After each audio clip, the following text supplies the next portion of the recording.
जय श्री कृष्ण। सभी भक्तों को मेरा प्रणाम। संसार के कल्याण का चिंतन है श्री गीता।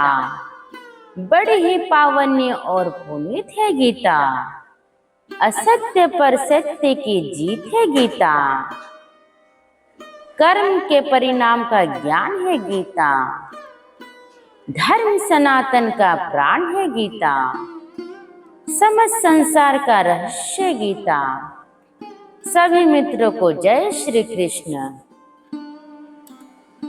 कृष्ण भक्ति से परिपूर्ण सत्य ज्ञानमय श्रीमद् भगवद गीता के सार की इस पावन यात्रा में आप सभी का हार्दिक अभिनंदन है।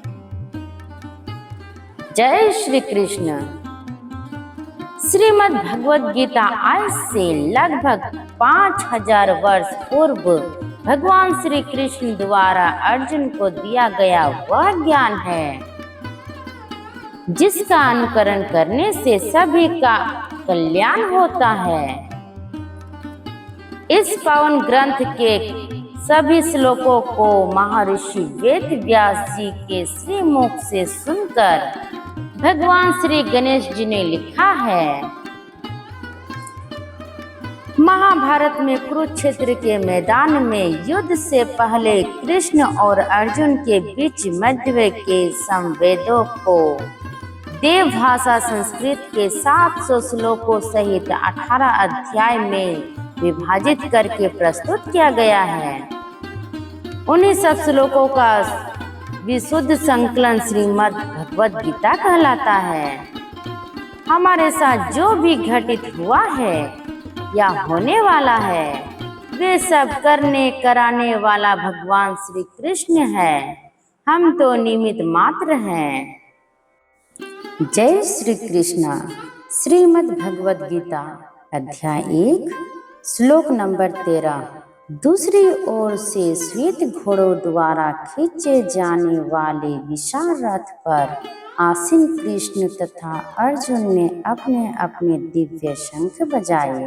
तात्पर्य, भीष्म देव द्वारा बजाए गए शंख की तुलना में कृष्ण तथा अर्जुन के शंखों को दिव्य कहा गया है। दिव्य शंखों के नाद से यह सूचित हो रहा था कि दूसरे पक्ष की विजय की कोई आशा न थी, क्योंकि कृष्ण पांडवों के पक्ष में थे। जय सदा पांडवों के पुत्र जेसु की होती है, क्योंकि भगवान कृष्ण उनके साथ हैं और जहाँ जहाँ भगवान विद्यमान हैं वहीं वहीं लक्ष्मी भी रहती है, क्योंकि वे अपने पति के बिना नहीं रह सकती। अतः जैसा कि विष्णु या भगवान कृष्ण ने शंख द्वारा उत्पन्न दिव्य ध्वनि से सूचित हो रहा था, विजय तथा श्री दोनों ही अर्जुन की प्रतीक्षा कर रही थी। इसके अतिरिक्त जिस रथ में दोनों मित्र आसीन थे वह अर्जुन को अग्नि देवता द्वारा प्रदत्त था और इसे सूचित हो रहा था कि तीनों लोकों में जहाँ कहीं भी यह जाएगा वहाँ विजय निश्चित है। जय श्री कृष्ण। जय श्री कृष्ण। जय श्री कृष्ण। श्रीमद् भगवद गीता अध्याय 1 श्लोक नंबर 14। भगवान कृष्ण ने अपना पांचजन्य शंख बजाया। अर्जुन ने देवदत्त शंख तथा अति भोजी एवं अति मान्य कार्य करने वाले भीम ने पोंडु नामक भयंकर शंख बजाया। तात्पर्य, इस श्लोक में भगवान कृष्ण को ऋषिकेश कहा गया है, क्योंकि वे ही समस्त इंद्रियों के स्वामी हैं। सारे जीव उनके भितरांश हैं। अतः जीवों की इंद्रियां भी उनके इंद्रियों के अंश हैं। चूंकि निर्विशेषवादी जीवों की इंद्रियों का कारण बताने में असमर्थ हैं, इसलिए वे जीवों को इंद्रियहित या निर्विशेष करने के लिए उत्सुक रहते हैं।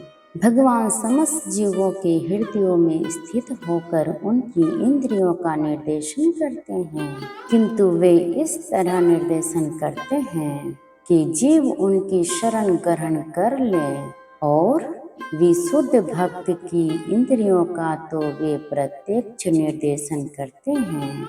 जहाँ कुरुक्षेत्र की युद्ध भूमि में भगवान कृष्ण और अर्जुन की दिव्य इंद्रियों का निर्देशन करते हैं, इसलिए उनको ऋषिकेश कहा गया है। भगवान के विविध कार्यों के अनुसार उनके भिन्न भिन्न नाम हैं। उदाहरणतः इनका नाम एक मधुसूदन है, क्योंकि उन्होंने मधु नाम के असुर को मारा था। वे गांवों तथा इंद्रियों को आनंद देने के लिए गोविंद कहलाते हैं। वासुदेव के पुत्र होने के कारण उनका नाम वासुदेव है। देवकी को माता के रूप में स्वीकार करने के कारण इनका नाम देवकी नंदन है। वृंदावन में यशोदा के साथ बाल लीलाएं करने के कारण ये यशोदा नंदन हैं। अपने मित्र अर्जुन का सारथी बनने के कारण पार्थसारथी हैं। इसी प्रकार उनका एक नाम ऋषिकेश है, क्योंकि उन्होंने कुरुक्षेत्र के युद्ध स्थल में अर्जुन का निर्देशन किया है। इस श्लोक में अर्जुन को धनंजय कहा गया है, क्योंकि जब इनके बड़े भाई को विभिन्न यज्ञ संपन्न करने के लिए धन की आवश्यकता हुई थी, तो उसे प्राप्त करने में इन्होंने सहायता की थी। इसी प्रकार भीम वृकोदर कहलाते हैं, क्योंकि जैसे वे अति खाते हैं, उसी प्रकार वे अति मान्य कार्य करने वाले हैं। जैसे हिडिंबासुर का वध, अतः पांडवों के पक्ष में श्री कृष्ण इत्यादि विभिन्न व्यक्तियों द्वारा विशेष प्रकार के शंखों का बजाया जाना युद्ध करने वाले सैनिकों के लिए अत्यंत प्रेरणादायक था। विपक्ष में ऐसा कुछ ना था, ना तो परम निर्देशक भगवान श्री कृष्ण, ना ही भाग्य की देवी थी। अतः युद्ध में उनकी पराजय पूर्ण निश्चित थी। शंखों की ध्वनि मानो यही संदेश दे रही थी। जय श्री कृष्ण, जय श्री कृष्ण।